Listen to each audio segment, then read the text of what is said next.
The rainy season this year has caused floods in many parts of the region, with several people in Kenya and Tanzania dying or being displaced from their homes. The Speaker of Parliament, Anita Among, has repeated the call for adequate preparation for disasters.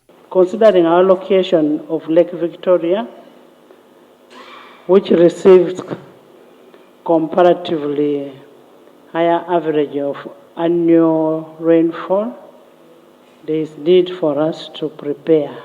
In December 2023, at the Climate Change Conference in Dubai, President Museveni, who was represented by the Prime Minister, Robin Anabanja, rallied world leaders to channel climate change finances directly to local communities so that they can participate in conserving the environment directly. The conference approved the Loss and Damage Fund. Civil society organizations dealing in environment and climate change say the $700 million commitment given to the Loss and Damage Fund to support countries suffering effects of climate change is inadequate. What we need to address this damage and losses by countries in the developing world is 400 billion. We only raised 700 million, or pledges of 700 million in COP28.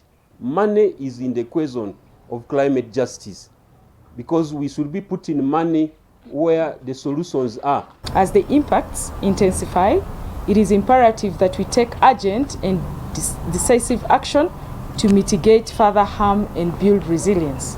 The activists say leaders must ensure involvement of women and young people who are suffering the brunt of climate change effects in decision-making if climate justice is to be realized. We should see and support them be at the table of decision-making, that we cannot achieve climate justice if the women are just seated doing the action without being part of the decisions. We also wish to call upon our government to scale up mitigation measures on climate change.